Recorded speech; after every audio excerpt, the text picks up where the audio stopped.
Hi hello friends, good morning all of you. MRN study studio ಚಾನಲ್ಗೆ ತಮಗೆಲ್ಲರಿಗೂ ಸ್ವಾಗತ.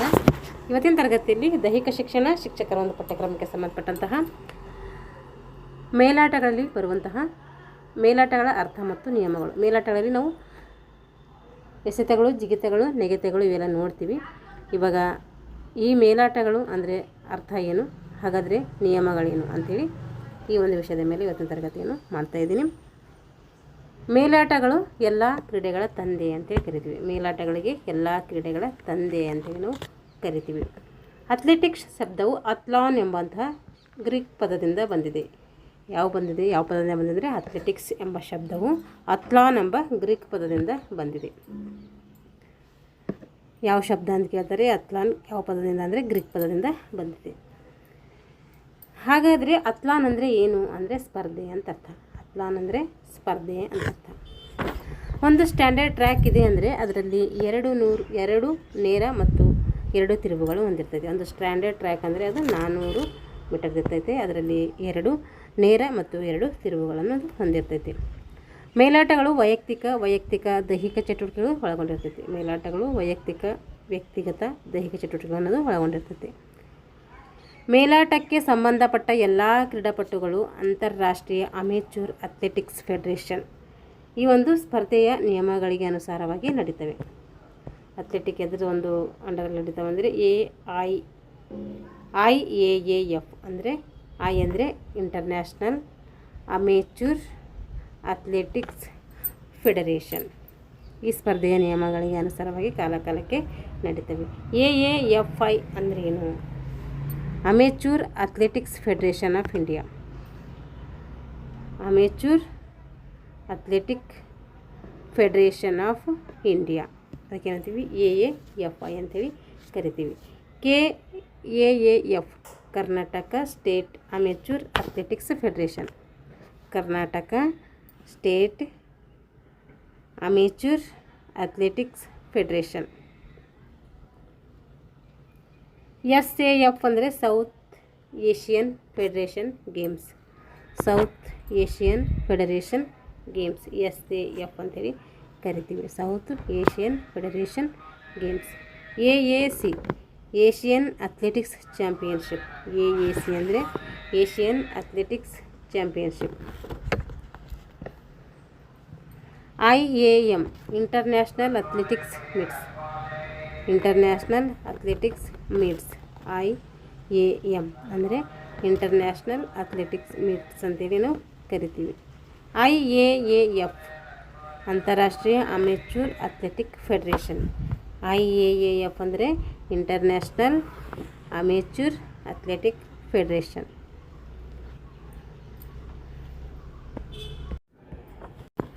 ಈಗ ವಯೋವರ್ಗಗಳು. ಕಿರಿಯ ಪುರುಷ ಮತ್ತು ಮಹಿಳೆ ಯಾವುದೇ ಸ್ಪರ್ಧಿ ಆಯಾ ವರ್ಷ ಡಿಸೆಂಬರ್ 31ರಂದು 20 ವರ್ಷ ಪೂರೈಸಬೇಕು. ಯಾವುದೇ ಒಂದು ಸ್ಪರ್ಧೆ ಇದೆ ಅಂದರೆ ಆ ವರ್ಷ ಅಂದರೆ 2026 ಅಂದರೆ 26 ಡಿಸೆಂಬರ್ ಗಂಟೆ ಏನಾಗಿರಬೇಕು? ಅವರಿಗೆ 20 ವರ್ಷ ಪೂರೈಸಿರಬೇಕು. ವೆಟರ್ನರ್ ಪುರುಷ ಅಂದರೆ ಹಿರಿಯ ಪುರುಷ. ವೆಟರನ್ ಅಂದರೆ ಹಿರಿಯ ಪುರುಷ ಅಂತೇಳಿ ಕರಿತೀವಿ. ಅವರು ಒಬ್ಬ ಹಿರಿಯ ಪುರುಷ ತನ್ನ 40ನೇ ಒಂದು ಜನ್ಮದಿನಾಚರಣೆ ಆಚರಿಸಿಕೊಂಡ್ರೆ ಅಂದಿನ ದಿನಕ್ಕೆ ಹಿರಿಯ ಪುರುಷ ಆಗ್ತಾನೆ. ಹಿರಿಯ ಮಹಿಳೆ ಯಾವಾಗ್ತಾಳೆ ಅಂದರೆ ಒಬ್ಬ ಸ್ತ್ರೀ ತನ್ನ 35ನೇ ವರ್ಷದ ಜನ್ಮದಿನದಂದು ಹಿರಿಯ ಮಹಿಳೆಯಾಗಿರ್ತಾಳೆ. ಮೇಲಾಟಗಳಲ್ಲಿ ಮುಖ್ಯವಾಗಿ 3 ಪ್ರಕಾರಗಳನ್ನು ನೋಡ್ತೀವಿ. ಒಂದು ಎಸೆತಗಳು, ಜಿಗಿತಗಳು, ಓಟಗಳು, ಎಸೆತಗಳು, ಜಿಗಿತಗಳು. ಟೋಟಲಾಗಿ 3 ಬರ್ತವೆ. ಈಗ ಓಟಗಳ ಉದ್ದೇಶವನ್ನು ಹೇಳುವುದಾದರೆ ಚಲನ ಒಂದು ಸ್ವಭಾವದ ಬೆಳವಣಿಗೆಯನ್ನು ಏನು ಮಾಡ್ತದೆ? ಇದು ಪುಷ್ಟೀಕರಿಸ್ತದೆ. ಓಟಗಳ ಉದ್ದೇಶವನ್ನು ಹೇಳಬೇಕಾದ್ರೆ ಚಲನಾ ಸಾಮರ್ಥ್ಯದ ಬೆಳವಣಿಗೆ ಏನು ಮಾಡ್ತದೆ? ಇದು ಪುಷ್ಟೀಕರಿಸ್ತದೆ. ಪ್ರೇರಣೆಯನ್ನು ಚಲನೆಯಲ್ಲಿ ಪರಿವರ್ತಿಸುವುದು, ಚಲನೆಗೆ ವೇಗದ ಅಂತಿಮ ಸ್ವರೂಪ ನೀಡುವುದು. ಇದು ಶಿಸ್ತು, ಧೈರ್ಯ, ಸಾಹಸ ಮತ್ತು ಆತ್ಮ ನಿರ್ಭಯತೆಯನ್ನು ಬೆಳೆಸುತ್ತದೆ. ಸತತ ಓಟಗಳ ಅಭ್ಯಾಸದಿಂದ ಶ್ವಾಸಕೋಶ ಮತ್ತು ಹೃದಯಗಳು ಏನಾಗ್ತವೆ? ಬಲಗೊಳ್ಳುತ್ತವೆ ಹಾಗೂ ಸ್ನಾಯುಗಳ ಚಲನೆಯನ್ನು ಸಂಕುಚಿತ ಮತ್ತು ವಿಕಸಿತ ಬಲವರ್ಧನೆ ತರ್ತೈತೆ. ಓಟಗಳಲ್ಲಿ ನಾವು 3 ಪ್ರಕಾರಗಳನ್ನು ನೋಡ್ತೀವಿ. ಒಂದು ವೇಗದ ಓಟಗಳು, ಇನ್ನೊಂದು ಮಧ್ಯಮ ಓಟಗಳು, ಇನ್ನೊಂದು ದೂರದ ಓಟಗಳು. ವೇಗದ ಓಟಗಳು ಪ್ರಾರಂಭದಿಂದ ಮುಕ್ತಾಯದವರೆಗೆ ಅಂದರೆ ಪರಮ ವೇಗದಿಂದ ಓಡುವ ಓಟಗಳಿಗೆ ವೇಗದ ಓಟಗಳು ಅಂತ ಕರಿತೀವಿ. ಅಂದರೆ ಸ್ಪ್ರಿಂಟ್ ಅಂತ ಕರಿತೀವಿ ನಾವು. ಈ ವೇಗದ ಓಟಗಳಿಂದ ತೀವ್ರತೆ ಪ್ರೇರಣೆಯನ್ನು ಚಲನೆಯಲ್ಲಿ ಪರಿವರ್ತಿಸುವಂಥ ಪ್ರವೃತ್ತಿ. ಅವು ಯಾವ್ಯಾವ ಇದಾವೆ ವೇಗದ ಓಟಗಳು ಅಂದರೆ 100 ಮೀಟರ್, 200 ಮೀಟರ್, 400 ಮೀಟರ್ ಮತ್ತು 4 into 100 metre relay, 4 into 400 metre relay, 80 metre hurdles, 110 metre hurdles, 200 metre hurdles. ನೋಡಿರಿ ಓಟಗಳು ಬಂದಾಗ 100, 200, 400 ಓಟಗಳಾದವು. 4 ಇಂಟು 100 ರಿಲೇ ಆಯಿತು, 4 ಇಂಟು 400 ರಿಲೇ ಆಯಿತು. ಇವೆರಡು ರಿಲೇಗಳು.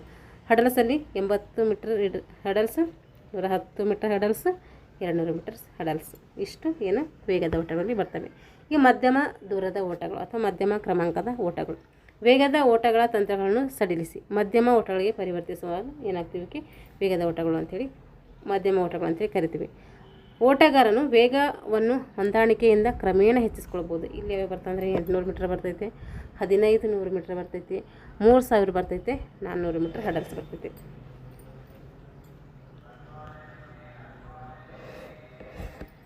ದೂರದ ಓಟಗಳು. ಓಟವನ್ನು ನಿಧಾನವಾಗಿ ಪ್ರಾರಂಭಿಸಿ ಹಂತ ಹಂತವಾಗಿ ಹೆಚ್ಚಿಸುತ್ತಾ ಹೋಗಿ ಮಧ್ಯದ ಹಂತಗಳಲ್ಲಿ ವೇಗವನ್ನು ಸಮಸ್ಥಿತಿಗೆ ಇಟ್ಟುಕೊಂಡು ಮುಕ್ತಾಯದ ಹಂತದಲ್ಲಿ ಸಾಧ್ಯವಾದ ಗರಿಷ್ಠ ವೇಗವನ್ನು ತಲುಪಬೇಕಾಗ್ತದೆ. ಅವುಗಳೆಂದರೆ 5000, 10,000, ಅರ್ಧ ಮ್ಯಾರಥಾನ್ ಎಷ್ಟಿರ್ತೈತೆ 21.097 ಇರ್ತದೆ. ಇದು ಎರಡಕ್ಕೂ ಡಬಲ್ ಮಾಡ್ಕೋಬೇಕು. ಅವಾಗ ಏನಾಗ್ತದೆ ಫುಲ್ ಮ್ಯಾರಥಾನ್ ಬರ್ತದೆ. ಫುಲ್ ಮ್ಯಾರಥಾನ್ ಎಷ್ಟು 42.195 ಮೀಟರ್ ಫುಲ್ ಆಗಿರ್ತದೆ. ಅದ್ರಾಗೆ ಅರ್ಧ ಮಾಡಿಕೊಂಡ್ರೆ ಹಾಫ್ ಸಿಗ್ತೈತೆ ನಮಗೆ. ಗುಡ್ಡಗಾಡು ಓಟ 3000 ಮೀಟರ್ ಸ್ಟೀಪಲ್ ಚೆಸ್ ದೂರದ ಓಟಗಳನ್ನು 6 ಭಾಗಗಳಲ್ಲಿ ನೋಡ್ತೀವಿ ವಿಂಗಡಣೆ ಮಾಡ್ತೀವಿ. ಒಂದು ರಸ್ತೆಯಲ್ಲಿ ಓಡುವಂಥ ಓಟಗಳಾಗಿರ್ಬೋದು, ಗುಡ್ಡಗಾಡುಗಳಲ್ಲಿ ಓಡುವಂಥ ಓಟಗಳು, ರಿಲೇ ಓಟಗಳು, ಸ್ಟೀಪಲ್ ಚೆಸ್, ಅಡೆತಡೆ ಓಟಗಳು, ವಿವಿಧ ಅಂತರಗಳ ಸಾಮಾನ್ಯ ಓಟದ ಸ್ಪರ್ಧೆಗಳು. ಇವೆಲ್ಲ ಏನು ಬರ್ತವೆ ದೂರದ ಓಟಗಳಲ್ಲಿ ಬರ್ತವೆ. ಈಗ ಓಟಗಳಲ್ಲಿ 3 ಹಂತಗಳಲ್ಲಿ ನಾವು ಓಡ್ತೀವಿ. ಒಂದು ಆರಂಭ ಮಾಡೋದು, ವೇಗ, ಮುಕ್ತಾಯ. ಆರಂಭದ ರೇಖೆಯ ಹಿಂದೆ ಎದೆ ಅಗಲದಷ್ಟು ಕೈಗಳನ್ನು ಊರಿ. ಆರಂಭದ ಗೆರೆಯ ಹಿಂದೆ ಎದೆ ಅಗಲದಷ್ಟು ಕೈಗಳನ್ನು ಊರಿ ಮೊಣಕಾಲನ್ನು ಆಧರಿಸಿ ಗುರುತಿಸಿ ಮೇಲೆ ತುದಿಗಾಲನ್ನಿಟ್ಟು 3 ವಿಧದ ಆರಂಭಗಳನ್ನು ಮಾಡ್ತೀವಿ. ನೋಡಿರಿ ಆರಂಭ ಹೆಂಗೆ ಮಾಡ್ತೀವಿ ಅಂದರೆ ಆರಂಭದ ರೇಖೆ ಹಿಂದೆ ಎದೆ ಅಗಲದಷ್ಟು ಕೈಗಳನ್ನು ಊರಿ ಮೊಣಕಾಲನ್ನು ಆಧರಿಸಿ ಗುರುತಿನ ಮೇಲೆ ಅಂದರೆ ನಮ್ಗೆ ಲೈನ್ ಹಾಕಿರ್ತಾರೆ ಆ ಗುರುತಿನ ಮೇಲೆ ತುದಿಗಾಲನ್ನು ಇಟ್ಟು 3 ವಿಧದ ಆರಂಭಗಳನ್ನು ತೆಗೆದುಕೊಳ್ತೀವಿ. ಒಂದು ಆರಂಭ ಸ್ಟಾರ್ಟ್, ಮಧ್ಯಮ ಸ್ಟಾರ್ಟ್ ಅಂದರೆ ಮೀಡಿಯಮ್ ಸ್ಟಾರ್ಟ್, ದೀರ್ಘ ಸ್ಟಾರ್ಟ್, ಹೀಗೆ ಲಾಂಗಿಟ್ಯೂಟಿವ್ ಸ್ಟಾರ್ಟ್. ಹೀಗೆ 3 ಪ್ರಕಾರಗಳನ್ನು ನೋಡ್ತೀವಿ ಆರಂಭದಲ್ಲಿ. ಮುಕ್ತಾಯ ಹೆಂಗೆ ಮಾಡ್ತೀವಿ? ಮುಕ್ತಾಯನೂ ಕೂಡ 3 ಹಂತಗಳಲ್ಲಿ ಮಾಡ್ತೀವಿ. ಒಂದು ರನ್ ಥ್ರೋ ಮೂಲಕ ಮಾಡ್ತೀವಿ, ಒಂದು ಶೋಲ್ಡರ್ ಸ್ಟ್ರಗ್ ಮೂಲಕ ಮಾಡ್ತೀವಿ, ಇನ್ನೊಂದು ಲಂಜ್ ಅಥವಾ ಟಾರ್ಸೋ ಅದರ ಮೂಲಕ ನಾವು ಮಾಡ್ತೀವಿ. ಇವು ಕೂಡ ನಾವೆಲ್ಲ ಏನು ಮಾಡ್ತೀವಿ BPEDಲ್ಲೆಲ್ಲ ನಾವೇನು ಮಾಡಿರ್ತೀವಿ, ಇವು ಪ್ರಾಕ್ಟಿಕಲಾಗಿ ಮಾಡಿರ್ತೀವಿ, ಎಲ್ಲ ನಮಗೆಲ್ಲ ಗೊತ್ತಿರ್ತವೆ. AAFIನವರು ಪಾದರಕ್ಷೆ ಧರಿಸುವುದನ್ನು ಏನು ಮಾಡಿರ್ತಾರೆ ಕಡ್ಡಾಯ ಮಾಡ್ತಾರೆ. AAFI ಅಂದರೆ ಏನು? ಅಮೆಚೂರ್ ಅಥ್ಲೆಟಿಕ್ಸ್ ಫೆಡರೇಷನ್ ಇಂಡಿಯಾದವರು ಪಾದರಕ್ಷೆ ಧರಿಸೋದೇನು ಮಾಡ್ತಾರೆ ಕಡ್ಡಾಯ ಮಾಡ್ತಾರೆ. ಪಾದರಕ್ಷೆಗಳು ಅಂಗಲು ಹಿಮ್ಮಡಿ ಸೇರಿ ಮೊಳೆಗಳ ಗರಿಷ್ಠ ಸಂಖ್ಯೆ ಎಷ್ಟಿರಬೇಕು ಅಂತಂದರೆ ಅದು 11 ಮೊಳೆಗಳನ್ನು ಮೀರಬಾರ್ದು ಒಂದೊಂದು ಪಾದರಕ್ಷೆಗೆ. ಇದು ಒಂದೊಂದು ಪಾದರಕ್ಷೆಗೆ ಏನಾಗ್ತದೆ ಅನ್ವಯ ಆಗ್ತೈತೆ. ಎಷ್ಟು ಮೊಳೆಗಳು ಮೀರಿರ್ಬೋದು? 11 ಮೊಳೆಗಳಿಗೆ ಮೀರಬಾರ್ದು. ಮೊಳೆಗಳ ಅಳತೆ ನೋಡಿರಿ. ಸಿಂಥೆಟಿಕ್ ಟ್ರ್ಯಾಕ್ನಲ್ಲಿ ಏನಾದರೂ ಸಿಂಥೆಟಿಕ್ ಟ್ರ್ಯಾಕ್ ಇದೆ ಅಲ್ಲಿ ಭಾಗವಹಿಸ್ತಿದ್ದೇವೆ ಅಂತಂದರೆ ಪಾದರಕ್ಷೆಗಳ ಮೊಳೆಗಳ ಅಂಗಲ ಎಷ್ಟಿರಬೇಕು ಅಂತಂದರೆ ಹಿಮ್ಮಡಿಯಲ್ಲಿ 9 mm ಗಿಂತ ಹೆಚ್ಚಿಗೆ ಉದ್ದವಿರಬಾರದು. ಆದರೆ ಎತ್ತರ ಜಿಗಿತ ಮತ್ತು ಜಾವೆಲಿನ್ ಎಸೆತಗಳಲ್ಲಿ ಭಾಗವಹಿಸುವಾಗ ಧರಿಸಿಕೊಳ್ಳುವ ಪಾದರಕ್ಷೆಗಳ ಮೊಳೆಗಳ ಉದ್ದ ಎಷ್ಟಿರಬೇಕಂದ್ರೆ ಅಲ್ಲಿ 12 mm ಗಿಂತ ಹೆಚ್ಚು ಹೊರ ಬಂದಿರಬಾರದು. ಏನಾದರೂ ನಾವು ಸಿಂಥೆಟಿಕ್ ಟ್ರ್ಯಾಕ್ನಲ್ಲಿ ಭಾಗವಹಿಸ್ತಾ ಇದ್ದೀವಿ ಅಂದರೆ ಅಲ್ಲೇನು ಮಾಡಬಾರ್ದು 9 ಮೀಟರ್ಗಿಂತ ಹೆಚ್ಚಿಗೆ ಇರಬಾರ್ದು. ಏನಾದರೂ ಅದೇ ನಾವು ಎತ್ತರ ಜಿಗಿತ ಮತ್ತು ಜಾವೆಲಿನ್ ಎಸೆತದಲ್ಲಿ ಭಾಗವಹಿಸ್ತಾ ಇದ್ದೀವಿ ಅಂತಂದರೆ ಅಲ್ಲಿ ಎಷ್ಟಿರಬೇಕಂದ್ರೆ 12 mm ಇರಬೇಕು, ಅದಕ್ಕಿಂತ ಹೆಚ್ಚಿಗೆ ಇರಬಾರ್ದು. ಹಾಗಾದರೆ ವ್ಯಾಸ ಎಷ್ಟಿರಬೇಕು ಅಂತಂದರೆ ಇಲ್ಲಿ 4 mm ವ್ಯಾಸವನ್ನು ಹೊಂದಿರಬೇಕು. ಹುಲ್ಲು ಅಂಕಣ ಅಥವಾ ಟ್ರ್ಯಾಕ್ನಲ್ಲಿ ಭಾಗವಹಿಸುವಾಗ ಅಲ್ಲಿ ಮೊಳೆಗಳ ಉದ್ದ ಎಷ್ಟಿರಬೇಕಂದ್ರೆ 25 mm ಇರಬೇಕು. ವ್ಯಾಸ ಎಷ್ಟಿರಬೇಕು? 4 ಎಮ್ ಇರಬೇಕು. 4 mm ಇರಬೇಕು.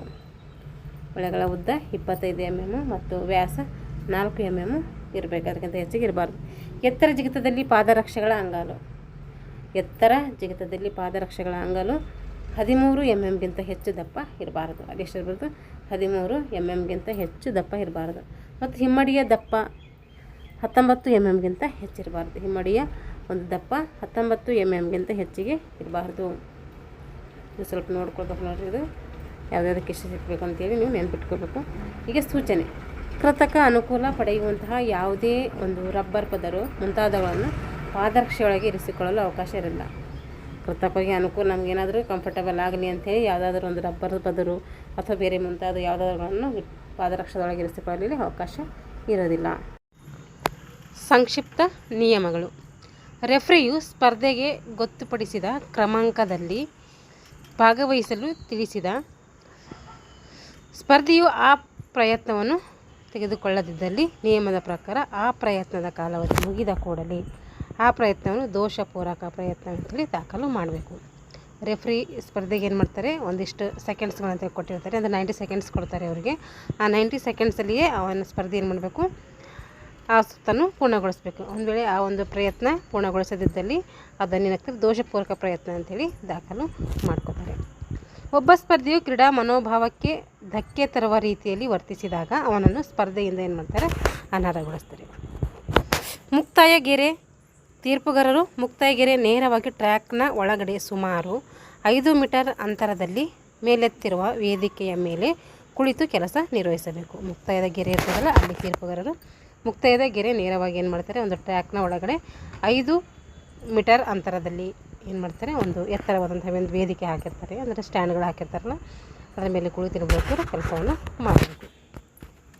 ಓಟಗಳು ಮತ್ತು ನಡಿಗೆಯ ನಿಯಮಗಳು: ಯಾವುದೇ ಓಟಗಾರ ಅಥವಾ ನಡಿಗೆಯ ಸ್ಪರ್ಧಿ ಮತ್ತೊಬ್ಬ ಸ್ಪರ್ಧಿಯು ಮುಂದೆ ಹೋಗಲು ಅಡ್ಡಿಪಡಿಸುವುದು ಅಥವಾ ಮೊಣಕೈಯಿಂದ ತಿವಿಯುವುದು, ಸ್ಪರ್ಧಿಯು ಮುಂದೆ ಹೋಗದಂತೆ ತಡೆಯಲು ಪ್ರಯತ್ನಿಸಿದರೆ ಅಂತಹ ಸ್ಪರ್ಧೆಯನ್ನು ಏನು ಮಾಡ್ತಾರೆ, ಅನರ್ಹಗೊಳಿಸಿ ಉಳಿದ ಸ್ಪರ್ಧಿಗಳಿಗೆ ಏನು ಮಾಡ್ತಾರೆ, ಮತ್ತೊಮ್ಮೆ ನಡೆಸುವಂತಹ ಅಧಿಕಾರ ರೆಫ್ರಿಗೆ ಇರ್ತೈತಿ. ಉಳಿದ ಒಂದು ಸ್ಪರ್ಧೆಗಳಿಗೆ ಮತ್ತೊಮ್ಮೆ ಏನು ಮಾಡ್ತಾರೆ, ಒಂದು ಓಡಲಿಕ್ಕೆ ಅವಕಾಶ ಮಾಡಿಕೊಡುವಂಥ ಅವಕಾಶ ಅವರಿಗೆ ಇರ್ತೈತಿ.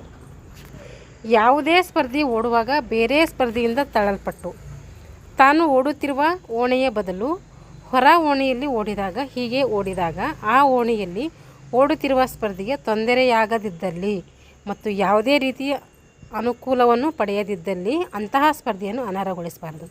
ಏನೋ ಬೈ ಮಿಸ್ಟೇಕಾಗಿ ಇನ್ನೊಬ್ಬ ಒಂದು ಸ್ಪರ್ಧೆಯಿಂದ ಏನು ಮಾಡ್ತಾರೆ, ಹೊರ ತಳ್ಳಲ್ಪಡ್ತಾರೆ ಅಥವಾ ಬೇರೆ ಒಂದು ಓಣಿಯಲ್ಲಿ ಹೋಗಲ್ಪಡ್ತಾರೆ. ಅವ್ರನಿಂದ ಬೇರೆ ಒಂದು ಸ್ಪರ್ಧೆಗೆ ಯಾವುದೇ ರೀತಿ ತೊಂದರೆ ಆಗಿಲ್ಲ ಅಂದರೆ ಅವನನ್ನು ಏನು ಮಾಡ್ಬೋದು, ಅನರ್ಹಗೊಳಿಸಬಾರ್ದು ಅಂಥೇಳಿ ಇಲ್ಲಿ ನಿಯಮ ಇರ್ತೈತಿ.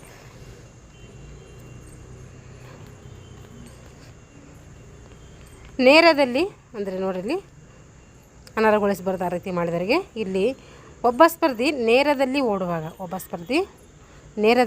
ಓಡುವಾಗ ಅವನಿಗೆ ಹಂಚಿದ ಓಣಿಗೆ ಬದಲಾಗಿ ಬೇರೆ ಓಣಿಯಲ್ಲಿ ಓಡಿದರೆ ಅಥವಾ ತಿರುವಿನಲ್ಲಿ ತನಗೆ ಹಂಚಿದ ಓಣಿಯ ಹೊರಗಿನ ಓಣಿಯಲ್ಲಿ ಓಡಿ ಯಾವುದೇ ರೀತಿಯ ಅನುಕೂಲವನ್ನು ಪಡೆಯದಿದ್ದಲ್ಲಿ ಮತ್ತು ಆ ಓಣಿಯಲ್ಲಿ ಓಡುತ್ತಿರುವ ಸ್ಪರ್ಧಿಗೆ ಓಡುವುದಕ್ಕೆ ಅಡ್ಡಿ ಉಂಟಾಗದಿದ್ದಲ್ಲಿ ಅಂತಹ ಸ್ಪರ್ಧೆಯನ್ನು ಏನು ಮಾಡಬಾರ್ದು, ಅನರ್ಹಗೊಳಿಸಬಾರ್ದು.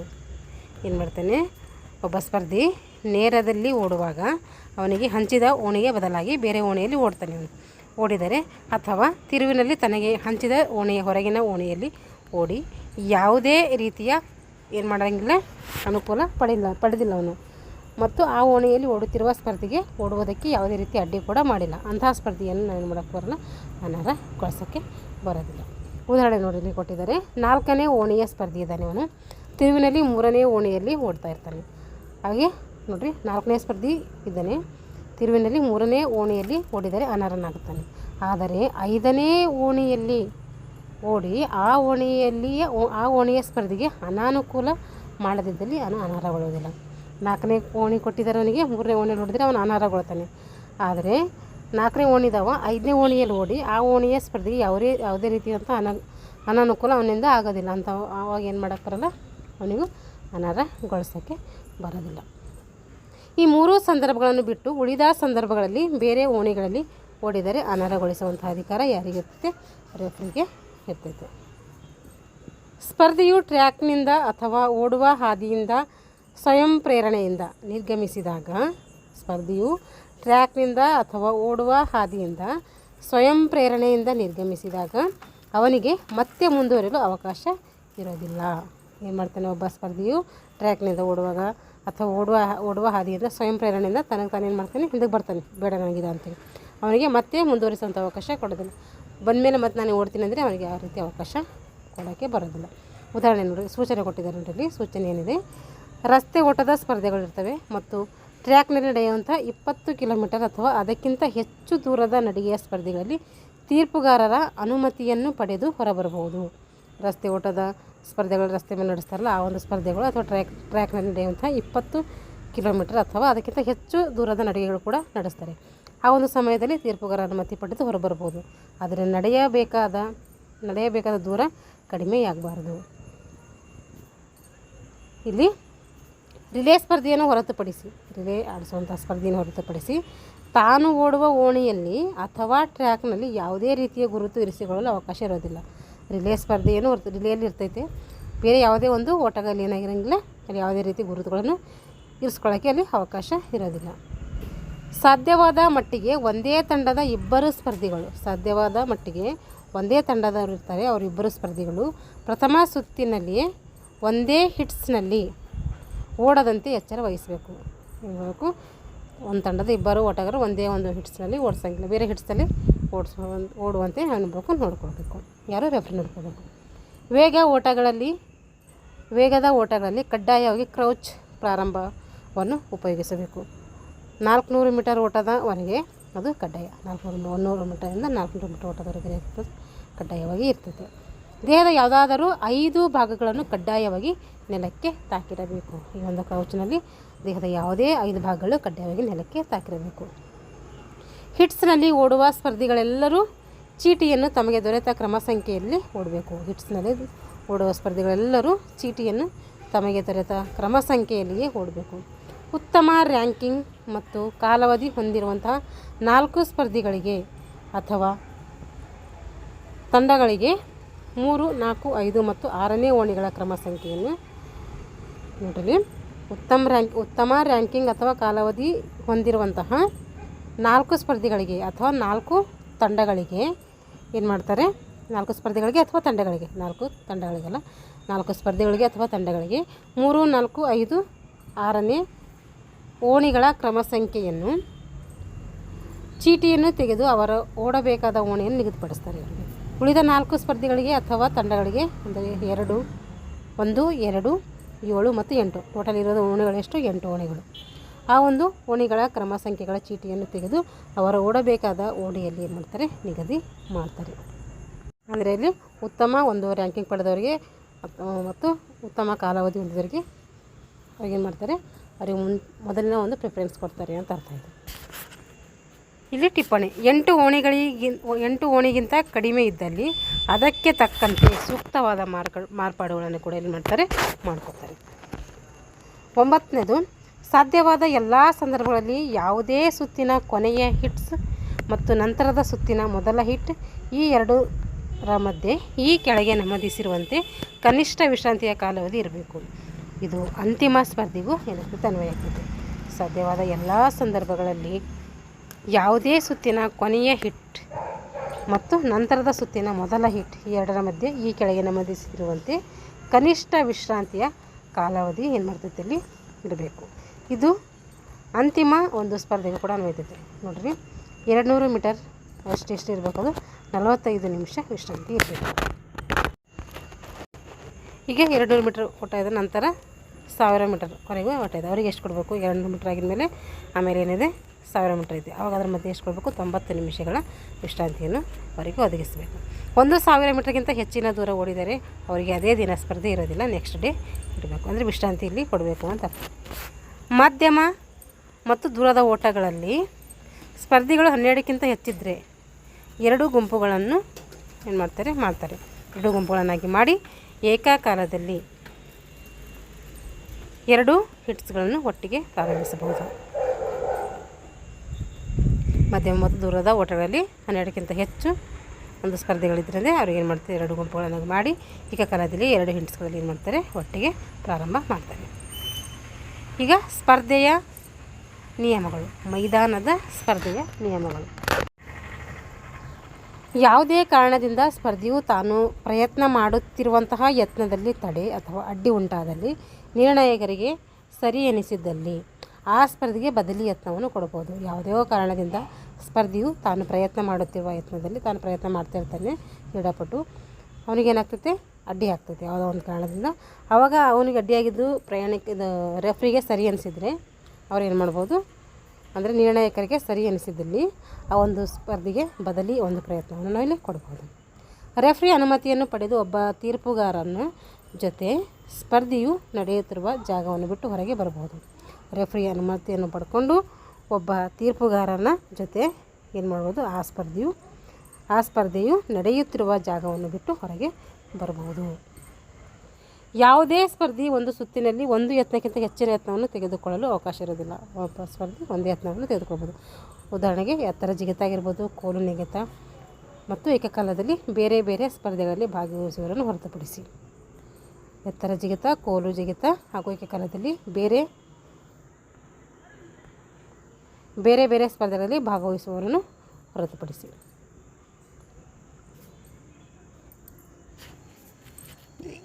ಮೈದಾನದ ಸ್ಪರ್ಧೆಗಳಲ್ಲಿ ಭಾಗವಹಿಸುವ ಯಾವುದೇ ಸ್ಪರ್ಧಿ ಸಕಾರಣವಿಲ್ಲದೆ ತಾನು ಮಾಡುತ್ತಿರುವ ಯತ್ನವನ್ನು ತೆಗೆದುಕೊಳ್ಳುವಲ್ಲಿ ಹೆಚ್ಚು ವಿಳಂಬ ಮಾಡಿದಲ್ಲಿ ಅಂತಹ ಯತ್ನವನ್ನು ಕ್ರಮಬದ್ಧವಲ್ಲ ಅಂಥೇಳಿ ಅವ್ರೇನು ಮಾಡ್ತಾರೆ, ದಾಖಲು ಮಾಡ್ಕೊಳ್ತಾರೆ. ಯಾವುದೋ ಒಂದು ಮೈದಾನದ ಒಂದು ಅಂಕಣದಲ್ಲಿ ಸ್ಪರ್ಧಿ ಏನು ಮಾಡ್ತಾ ಇರ್ತಾನೆ, ಯಾವುದೇ ಒಂದು ಸಕಾರಣವನ್ನು ಅಂದರೆ ಒಳ್ಳೆಯ ಒಂದು ಯಾವುದೇ ಕಾರಣ ಇರೋದಿಲ್ಲ, ಕಾರಣ ಇಲ್ಲದೇ ಉದ್ದೇಶಪೂರ್ವಕವಾಗಿ ಏನು ಮಾಡ್ತಾನೆ, ಲೇಟ್ ಮಾಡ್ತಾ ಇರ್ತಾನೆ.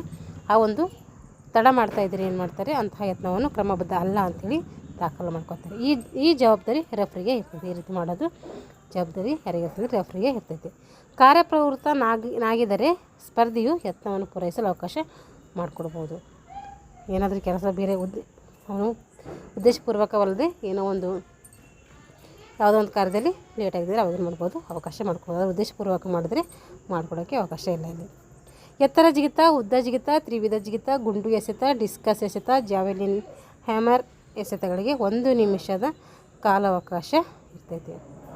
ನೋಡ್ರಿ, ಎತ್ತರ ಜಿಗಿತ, ಉದ್ದ ಜಿಗಿತ, ತ್ರಿವಿಧ ಜಿಗಿತ, ಗುಂಡು ಎಸೆತ, ಡಿಸ್ಕಸ್ ಎಸೆತ, ಜಾವೆಲಿನ್ ಎಸೆತ, ಹ್ಯಾಮರ್ ಎಸೆತಗಳಿಗೆ 1 ನಿಮಿಷ ಕಾಲಾವಕಾಶ ಇರ್ತೈತಿ. ಅಂದರೆ 60 ಸೆಕೆಂಡ್ಸ್ ಇರ್ತೈತಿ. ಕೋಲು ನೆಗೆತಕ್ಕೆ ಎಷ್ಟಿರ್ತೈತೆ, 2 ನಿಮಿಷ ಇರ್ತೈತೆ. ಎತ್ತರ ಜಿಗಿತ ಮತ್ತು ಕೋಲು ನೆಗೆತ ಸ್ಪರ್ಧೆಗಳ ಕೊನೆಯ ಹಂತದಲ್ಲಿ ಒಟ್ಟುಗೂಡಿಸಿದ ಸ್ಪರ್ಧೆಗಳನ್ನು ಹೊರತುಪಡಿಸಿ. ಎತ್ತರ ಜಿಗಿತ, ಕೋಲು ನೆಗೆತ ಸ್ಪರ್ಧೆಗಳ ಕೊನೆಯ ಹಂತದಲ್ಲಿ ಅಂದರೆ ಒಟ್ಟುಗೂಡಿಸಿದ ಸ್ಪರ್ಧೆಗಳನ್ನು ಹೊರತುಪಡಿಸಿ ಎತ್ತರ ಜಿಗಿತದ ಪ್ರತಿ ಪ್ರಯತ್ನಕ್ಕೆ 90 ಸೆಕೆಂಡ್ಸ್, ಕೋಲು ನೆಗೆತಕ್ಕೆ ಪ್ರತಿ ಯತ್ನಕ್ಕೆ 2 ನಿಮಿಷಗಳ ಹೆಚ್ಚಿಸಬೇಕು.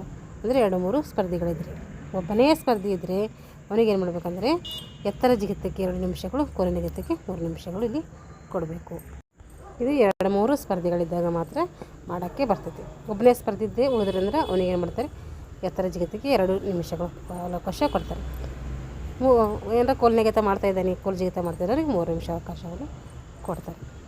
ಈ ಅವಧಿಯು ಪ್ರತಿ ಸ್ಪರ್ಧಿಗೂ ಅವರಿಗೆ ನಿಗದಿಪಡಿಸಲಾದಂಥ ಕಾಲಾವಧಿಯನ್ನು ಕೊಡ್ತಾರೆ. 2 ನಿಮಿಷ 3 ನಿಮಿಷ ಕೊಡ್ತಾರೆ. ಇನ್ನೂ ಲೇಟ್ ಮಾಡ್ತಾಯಿದ್ದಾನೆ ಅಂದರೆ ಏನು ಮಾಡ್ತಾಯಿದ್ದಾರೆ, ಅವರಿಗೆ ಇನ್ನೂ ರೆಡಿ ಆಗಿಲ್ಲ ಅಂತ, ಅವನ ರೆಡಿ ಪೊಸಿಷನ್ದಾಗಿಲ್ಲ ಅಂತ ಅನಿಸಿದರೆ ರೆಫ್ರಿ ಏನು ಮಾಡ್ತಾರೆ, 15 ಸೆಕೆಂಡ್ ಬಾಕಿ ಇರುವಾಗಲೇ ಹಳದಿ ಬಣ್ಣದ ಬಾವುಟಗಳನ್ನು ತೋರಿಸುವ ಮೂಲಕ ಆ ಒಂದು ಸ್ಪರ್ಧೆಯ ಗಮನವನ್ನು ಇವರು ಸೆಳೀತಾರೆ. ವಿಶೇಷ ಮತ್ತು ಪ್ರತಿಕೂಲ ವಾತಾವರಣ ಸಂದರ್ಭದಲ್ಲಿ ಸ್ಪರ್ಧೆಯು ನಡೆಯುವಂತಹ ಸ್ಥಳವನ್ನು ಬದಲಾಯಿಸುವ ಅಧಿಕಾರ ನಿರ್ಣಾಯಕರಿಗೆ ಇರ್ತೈತೆ. ನೋಡ್ರಿ, ವಿಶೇಷ ಮತ್ತು ಪ್ರತಿಕೂಲ ವಾತಾವರಣ ಉಂಟಾದರೆ ಆವಾಗ ಸ್ಪರ್ಧೆಯ ನಡೆಯುವಂತಹ ಸ್ಥಳವನ್ನು ಬದಲಾಯಿಸುವ ಅಧಿಕಾರ ನಿರ್ಣಾಯಕರಿಗೆ ಇರ್ತದೆ. ಆದರೆ ನಡೆಯುತ್ತಿರುವ ಮತ್ತು ಪೂರ್ಣಗೊಂಡ ನಂತರ ಬದಲಾಯಿಸಬೇಕು. ಅಂದರೆ ಆ ಒಂದು ಸೆಟ್ ಇರ್ತದೆ, ಆ ಒಂದು ಜಿಗಿತಗಳಿರ್ತಾವಲ್ಲ ಅದನ್ನು ಪೂರ್ಣಗೊಳಿಸಿದ ಮೇಲೆ ಏನು ಮಾಡಬೇಕು, ಬದಲಾಯಿಸುವಂಥ ಅಧಿಕಾರನ ಹೊಂದಿರ್ತಾರೆ. ಆಟದಲ್ಲಿ ಸರಿ ಸಮಾನವಾಗುವುದು. ಓಟದ ಸ್ಪರ್ಧಿಗಳಲ್ಲಿ ಇಬ್ಬರೂ ಸ್ಪರ್ಧಿಗಳು ತೆಗೆದುಕೊಂಡಿರುವ ಕಾಲ ಒಂದೇ ಆಗಿ ಸಮಸ್ಯೆ ಬಗೆಹರಿಯದಿದ್ದರೆ, ಇಬ್ಬರು ಸ್ಪರ್ಧಿಗಳು ಒಂದೇ ಒಂದು ಟೈಮ್ನಲ್ಲಿ ಬರ್ತಾರೆ, ಇಬ್ಬರದು ಸೇಮ್ ಆಗಿರ್ತೈತೆ, ಆವಾಗ ಆ ಸಮಸ್ಯೆ ಏನಾಗಿರಲ್ಲ ಬಗೆಹರಿಯದಿದ್ದರೆ ಮುಂದಿನ ಸುತ್ತಿನಲ್ಲಿ ಇಬ್ಬರು ಓಡಿಸಲು ಇಬ್ಬರನ್ನು ಓಡಿಸಲು ಅವಕಾಶವನ್ನು ಮಾಡಿಕೊಡ್ಬೇಕು. ಇಬ್ಬರನ್ನು ಮುಂದಿನ ಸುತ್ತಿಗೆ ಅರ್ಹತೆಗೊಳಿಸುವುದು. ಇಬ್ಬರಿಗೆ ಏನು ಮಾಡೋಕ್ಕಾಗ, ಇಬ್ಬರಿಗೆ ಬಂದಿದ್ದಾರೆ ಒಟ್ಟೆ ಟೈಮಿಗೆ ಇಬ್ಬರು ಬಂದಿದ್ದಾರೆ ಅಂದರೆ ಇಬ್ಬರನ್ನು ಕೂಡ ಏನು ಮಾಡ್ಬೋದು, ಮುಂದಿನ ಸುತ್ತಿಗೆ ಅರ್ಹತೆಯನ್ನು ಕೊಡ್ಬೋದು. ಇದು ಸಾಧ್ಯವಾಗದಿದ್ದರೆ ಇಬ್ಬರು ಸ್ಪರ್ಧಿಗಳಲ್ಲಿ ಚೀಟಿ ಎತ್ತುವುದರ ಮೂಲಕ ಅವರನ್ನು ಏನು ಮಾಡಬೇಕು, ಅರ್ಹತೆಗೊಳಿಸಬೇಕು.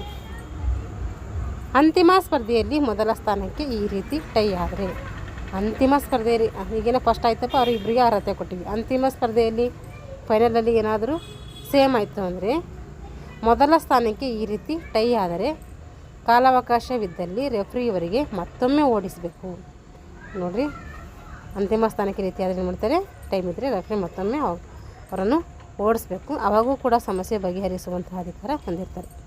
ಮತ್ತೊಮ್ಮೆ ಓಡಿಸಿ ಆ ಸಮಸ್ಯೆಯನ್ನು ಬಗೆಹರಿಸುವಂಥ ಅಧಿಕಾರ ರೆಫ್ರಿ ಹೊಂದಿರ್ತಾರೆ. ಓಡಿಸಲು ಒಂದು ವೇಳೆ ಸಾಧ್ಯ ಆಗಲಿಲ್ಲ ಅಂತಂದರೆ ಇಬ್ಬರಿಗೂ ಮೊದಲ ಸ್ಥಾನವನ್ನೇ ನೀಡಬೇಕಾಗ್ತದೆ. ಉಳಿದ ಸ್ಥಾನಗಳಿಗೆ ಏನಾದರೂ ಟೈ ಆದರೆ, ಉಳಿದ ಸ್ಥಾನಗಳಿಗೆ ಟೈ ಆಗಿದರೆ ಅದನ್ನು ಬಿಡಿಸದೆ ಹಾಗೆಯೇ ಫಲಿತಾಂಶವನ್ನು ಘೋಷಿಸಲಾಗುವುದು. ಉಳಿದ ಸ್ಥಾನಗಳಿಗೆ ಏನಾದರೂ ಟೈ ಆಗಿದರೆ ಅದನ್ನು ಏನು ಮಾಡ್ತಾರೆ, ಬಿಡಿಸದೆ ಹಾಗೆಯೇ ಫಲಿತಾಂಶವನ್ನು ಘೋಷಿಸ್ತಾರೆ. ಆಕ್ಷೇಪಣೆಗಳು ಅಥವಾ ಪ್ರತಿಭಟನೆ. ಕ್ರೀಡಾಕೂಟದ ಬಗ್ಗೆ ಆಕ್ಷೇಪಣೆ ಇದ್ದರೆ ಮೇಲ್ಮನವಿ ಯಾರಿಗೆ ಕೊಡಬೇಕು ಅಂದರೆ ತೀರ್ಪುಗಾರರಿಗೆ ಕೊಡಬೇಕು. ಕ್ರೀಡಾಕೂಟದ ಬಗ್ಗೆ ಏನಾದರೂ ಆಕ್ಷೇಪಣೆ ಇದೆ ಅಂತಂದರೆ ನಾವು ಮಾಡಬೇಕು, ಅದರ ಮೇಲ್ಮನವಿಯನ್ನು ತೀರ್ಪುಗಾರರಿಗೆ ನೀಡಬೇಕು. ಯಾವುದೇ ರೀತಿ ಆಕ್ಷೇಪಣೆಯನ್ನು ಆ ಸ್ಪರ್ಧೆಗೆ ಫಲಿತಾಂಶವನ್ನು ಅಧಿಕೃತವಾಗಿ ಘೋಷಿಸಿದ 30 ನಿಮಿಷದೊಳಗೆ ಸಲ್ಲಿಸಬೇಕು. ಯಾವುದೇ ರೀತಿ ಆಕ್ಷೇಪಣೆ ಇದ್ದರೆ ಆ ಸ್ಪರ್ಧೆ ಫಲಿತಾಂಶ ಘೋಷಿಸಿದ ಒಂದು 30 ನಿಮಿಷದೊಳಗೆ ಏನು ಮಾಡಬೇಕು, ಆಕ್ಷೇಪಣೆಗಳನ್ನು ಸಲ್ಲಿಸಬೇಕು. ಈ ಆಕ್ಷೇಪಣೆಯು ಆ ಸ್ಪರ್ಧೆಯ ಪರವಾಗಿ ಒಬ್ಬ ಜವಾಬ್ದಾರಿಯುತ ಅಧಿಕಾರಿಯ ಸಹಿಯೊಂದಿಗೆ ಬರವಣಿಗೆಯಲ್ಲಿರಬೇಕು. ಆ ಆಕ್ಷೇಪಣೆ ಏನಾದರೂ ಆಕ್ಷೇಪಣೆ ಏನಾದರೂ ಇದ್ದರೆ ಆ ಸ್ಪರ್ಧೆಯ ಪರವಾಗಿ ಒಬ್ಬ ಜವಾಬ್ದಾರಿಯುತ ಅಧಿಕಾರಿಯ ಸಹಿ ಇರಬೇಕಲ್ಲಿ. ಆ ಸ್ಪರ್ಧೆಯ ಅದನ್ನು ಒಂದು ಜವಾಬ್ದಾರಿಯನ್ನು ಹೊತ್ಕೋತೀನಿ ಅಂತ ತಿಳ್ಕೊಂಡು ಸಹಿಯೊಂದಿಗೆ ಅದನ್ನು ಮತ್ತು ಬರವಣಿಗೆಯಲ್ಲಿ ಇರಬೇಕು. ಆ ಪತ್ರದ ಜೊತೆಗೆ 100 ಅಮೇರಿಕನ್ ಡಾಲರ್ ಅಥವಾ ಸಮನಾದ ಠೇವಣಿಯೊಂದಿಗೆ ಸಲ್ಲಿಸಬೇಕು. ಆ ಒಂದು ಆಕ್ಷೇಪಣೆ 100 ರೂಪಾಯಿ, ಅಮೇರಿಕದ ಡಾಲರ್ 100 ರೂಪಾಯಿ ಅಥವಾ ಸಮನಾದ ಠೇವಣಿಯೊಂದಿಗೆ ಸಲ್ಲಿಸಬೇಕು. ಅಮೇರಿಕದ $1ನಲ್ಲಿ 100 ರೂಪಾಯಿ ಅದು ಒಂದು ಮತ್ತು ಅಥವಾ ಅದಕ್ಕೆ ಸಮಾನವಾದಂತಹ ಯಾವುದೇ ರೀತಿಯ ಠೇವಣಿಯಲ್ಲಿ ಸಲ್ಲಿಸಬೇಕು. ಆಕ್ಷೇಪಣೆಯು ಸ್ಪರ್ಧೆಯ ವಿರುದ್ಧವಾಗಿ ತೀರ್ಮಾನವಾದರೆ, ಆಕ್ಷೇಪಣೆ ಅದೇನು ಕನ್ಸಿಡರ್ ಮಾಡಿದಾಗ ಅದೇನಾದರೂ ಸ್ಪರ್ಧೆಯ ವಿರುದ್ಧವಾಗಿ ತೀರ್ಮಾನ ಆದರೆ ಆ ಹಣವನ್ನು ಮುಟ್ಟುಗೋಲು ಹಾಕಿಕೊಳ್ತಾರೆ. ಆಕ್ಷೇಪಣೆ ಸ್ಪರ್ಧೆಯು ವಿರುದ್ಧವಾಗಿದ್ದರೆ ಅಥವಾ ಅದು ಆ ಆಕ್ಷೇಪಣೆಯನ್ನು ಸರಿ ಇರಲ್ಲ, ತಪ್ಪಾಗಿರ್ತೈತಿ, ಆ ರೀತಿ ತಪ್ಪಾದರೆ ಏನು ಮಾಡ್ತಾರೆ, ಆ ಠೇವಣಿಯನ್ನು ಇವರೇ ಇಟ್ಕೋತಾರೆ. ಸೂಚನೆ: ರಾಜ್ಯ ಮತ್ತು ರಾಷ್ಟ್ರೀಯ ಕ್ರೀಡಾಕೂಟದಲ್ಲಿ ಆಕ್ಷೇಪಣಾ ಶುಲ್ಕ ಎಷ್ಟಿರ್ತದೆ ಅಂದರೆ 500 ನಿಗದಿಪಡಿಸ್ತಾರೆ. ಶುಲ್ಕ 500 ರೂಪಾಯಿವರೆಗೂ ನಿಗದಿಪಡಿಸ್ತಾರೆ. ಇಷ್ಟು ರಾಜ್ಯ ಮತ್ತು ರಾಷ್ಟ್ರ ಮಟ್ಟದಲ್ಲಿ. ಈಗ ವಿಶ್ವ ದಾಖಲೆ. ವಿಶ್ವ ದಾಖಲೆ ಸ್ಥಾಪಿಸಿದ ದಿನದಂದು 30 ದಿವಸದೊಳಗೆ ಅಮೇಚೂರ್ ಅಥ್ಲೆಟಿಕ್ ಅಸೋಸಿಯೇಷನ್ಗೆ ಅನುಮೋದನೆಗಾಗಿ ಅರ್ಜಿ ಸಲ್ಲಿಸಬಹುದು. ವಿಶ್ವ ದಾಖಲೆ ಮಾಡಿದ್ದೀವಿ ಅಂದರೆ ವಿಶ್ವ ದಾಖಲೆ ಮಾಡಿದ್ದನ್ನು ಒಂದು 15 ದಿವಸದೊಳಗೆ ಅಮೇಚೂರ್ ಅಥ್ಲೆಟಿಕ್ಸ್ ಅಸೋಸಿಯೇಷನ್ ಏನು ಸಂಸ್ಥೆ ಇದೆಯಲ್ಲ ಆ ಒಂದು ಸಂಸ್ಥೆಗೆ ನಾವು ಅರ್ಜಿಯನ್ನು ಸಲ್ಲಿಸಬೇಕಾಗ್ತದೆ. ವಿಶ್ವ ದಾಖಲೆಯು ಹೊರಾಂಗಣದ ಕ್ರೀಡಾಂಗಣದಲ್ಲಿ ಸ್ಥಾಪನೆಯಾಗಿರಬೇಕು. ವಿಶ್ವ ದಾಖಲೆ ಮಾಡಿದ್ದೀವಿ ಅಂದರೆ ಅದು ಹೊರಾಂಗಣದ ಕ್ರೀಡಾಂಗಣದಲ್ಲಿ ಅದು ಸ್ಥಾಪನೆಯಾಗಿರಬೇಕು. ಓಟಗಾರ ಹಿಂದೆ ಓಡುವ ದಿಕ್ಕಿನಲ್ಲಿ ಗಾಳಿ ಬೀಸುತ್ತಿರುವ ವೇಗ ಮತ್ತು ಸೆಕೆಂಡಿಗೆ 2 ಮೀಟರ್ಗಿಂತ ಹೆಚ್ಚಾಗಿದ್ದರೆ ಓಟಗಾರ ಹಿಂದೆ ಓಡುವಂಥ ದಿಕ್ಕಿನಲ್ಲಿ ಗಾಳಿ ಬೀಸುತ್ತಿರುವ ವೇಗ 1 ಸೆಕೆಂಡಿಗೆ 2 ಮೀಟರ್ಗಿಂತ ಹೆಚ್ಚಾಗಿದೆ ಅಂದರೆ ಅಂತಹ ದಾಖಲೆಯನ್ನು ವಿಶ್ವ ದಾಖಲೆ ಅಂತ ಪರಿಗಣಿಸಲ್ಲ. ಯಾಕಂದರೆ ಗಾಳಿ ಓಡಿಸ್ಕೊಂಡು ಹೋಗಿದೆ ಅಂತ ಅರ್ಥ. ಅದು ನಾವು ಓಡುತ್ತಿರುವ ದಿಕ್ಕಿನಲ್ಲಿ ಅದು ಎಷ್ಟಾಗಿರಬಾರ್ದು, 2 ಮೀಟರ್ಗಿಂತ ಹೆಚ್ಚಿಗೆ ಇರಬಾರ್ದು. ಅಮೇಚೂರ್ ಅಥ್ಲೆಟಿಕ್ಸ್ ಅಸೋಸಿಯೇಷನ್ ಸಂಸ್ಥೆಯವರು ಪ್ರತಿ ವರ್ಷ ಏನು ಮಾಡ್ತಾರೆ, ಜನವರಿ 1ರಂದು ವಿಶ್ವ ದಾಖಲೆಯ ಪಟ್ಟಿಯನ್ನು ಏನು ಮಾಡ್ತಾರೆ, ಪ್ರಕಟಣೆ ಮಾಡ್ತಾರೆ. ಈಗ ಗಾಳಿಯ ವೇಗದ ಪ್ರಮಾಣದ ಅಳತೆ. ಗಾಳಿಯ ವೇಗದ ಪ್ರಮಾಣ ಅಳತೆ ನೋಡಿರಿ. ಗಾಳಿ ಮಾಪನ ಯಂತ್ರವನ್ನು ಓಟದ ಸ್ಪರ್ಧೆಗಳಲ್ಲಿ ಮುಕ್ತಾಯದ ಗೆರೆಯಿಂದ ಗಾಳಿ ಮಾಡುವ ಯಂತ್ರವನ್ನು ಓಟದ ಸ್ಪರ್ಧೆಗಳಲ್ಲಿ ಮುಕ್ತಾಯದ ಗೆರೆಯಿಂದ 50 ಮೀಟರ್ ದೂರ ನೇರದಲ್ಲಿ ಮೊದಲನೆಯ ಓಣಿಗೆ ಸುಮಾರು 2 ಮೀಟರ್ ಅಂತರದಲ್ಲಿ ನೆಲದಿಂದ 1.22 ಮೀಟರ್ ಎತ್ತರದಲ್ಲಿ ಇರಿಸಬೇಕಾಗ್ತದೆ. ಗಾಳಿ ಮಾಪನವನ್ನು ಓಟದ ಸ್ಪರ್ಧೆಯಲ್ಲಿ ಓಟ ಆಡ್ತಾರಲ್ಲ ಅದು ಮುಕ್ತಾಯದ ಗೆರೆಯಲ್ಲಿ ಇರ್ತಾರೆ. ಅದು 50 ಮೀಟರ್ ದೂರ ಅಂತ ನೇರದಲ್ಲಿ ಮೊದಲನೇ ಓಣಿಗೆ ಸುಮಾರು 2 ಮೀಟರ್ ಅಂತರದಿಂದ ಅಂದರೆ ನೆಲದಿಂದ 2 ಮೀಟರ್ ಅಂತರದಲ್ಲಿ 1.22 ಮೀಟರ್ ಎತ್ತರದಲ್ಲಿ ಇರಿಸ್ತಾರೆ. ಏಕೆಂದರೆ ಗಾಳಿ ಎಷ್ಟು ಅವನಿಗೆ ಸಪೋರ್ಟ್ ಮಾಡಿದೆ ಅಂತ ಇದರಿಂದ ನಾವು ಗುರ್ತು ಮಾಡ್ಕೋಬೋದು. ಜಿಗಿತದ ಸ್ಪರ್ಧೆಗಳಲ್ಲಿ ಗಾಳಿ ಯಂತ್ರವನ್ನು ಹಾರುವ ಹಲಗೆಯಿಂದ 20 ಮೀಟರ್ ದೂರದಲ್ಲಿ ಓಡುವ ಒಂದು ಹಾದಿಯ ಬದಿಯಲ್ಲಿ 2 ಮೀಟರ್ ಹೊರಗೆ 1.22 ಮೀಟರ್ ಎತ್ತರದಲ್ಲಿ ಇರಿಸಬೇಕಾಗ್ತದೆ.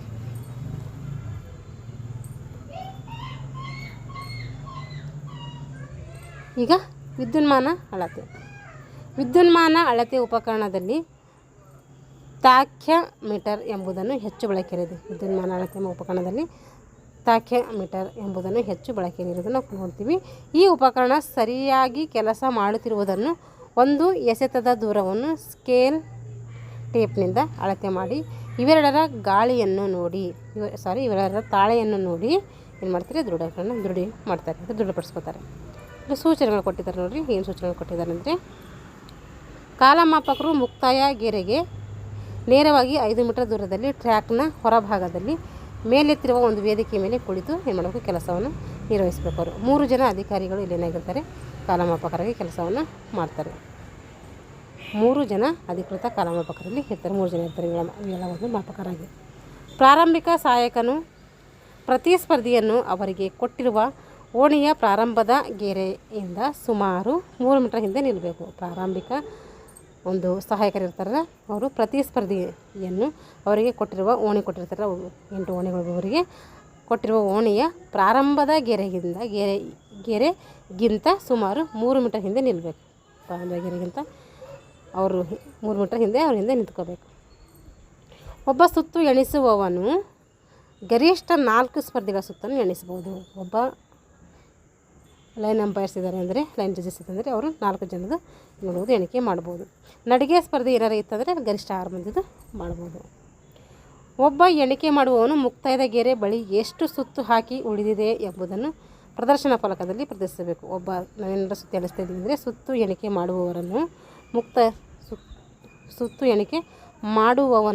ಮುಕ್ತಾಯದ ಗೆರೆ ಬಳಿ ಏನು ಮಾಡಬೇಕು, ಅವನು ಎಷ್ಟು ಸುತ್ತು ಉಳಿದಿವೆ ಇನ್ನು ಅನ್ನೋದನ್ನು ಏನು ಮಾಡಬೇಕು, ಪ್ರದರ್ಶನ ಫಲಕದಲ್ಲಿ ಅವರಿಗೆ ತೋರಿಸಬೇಕು.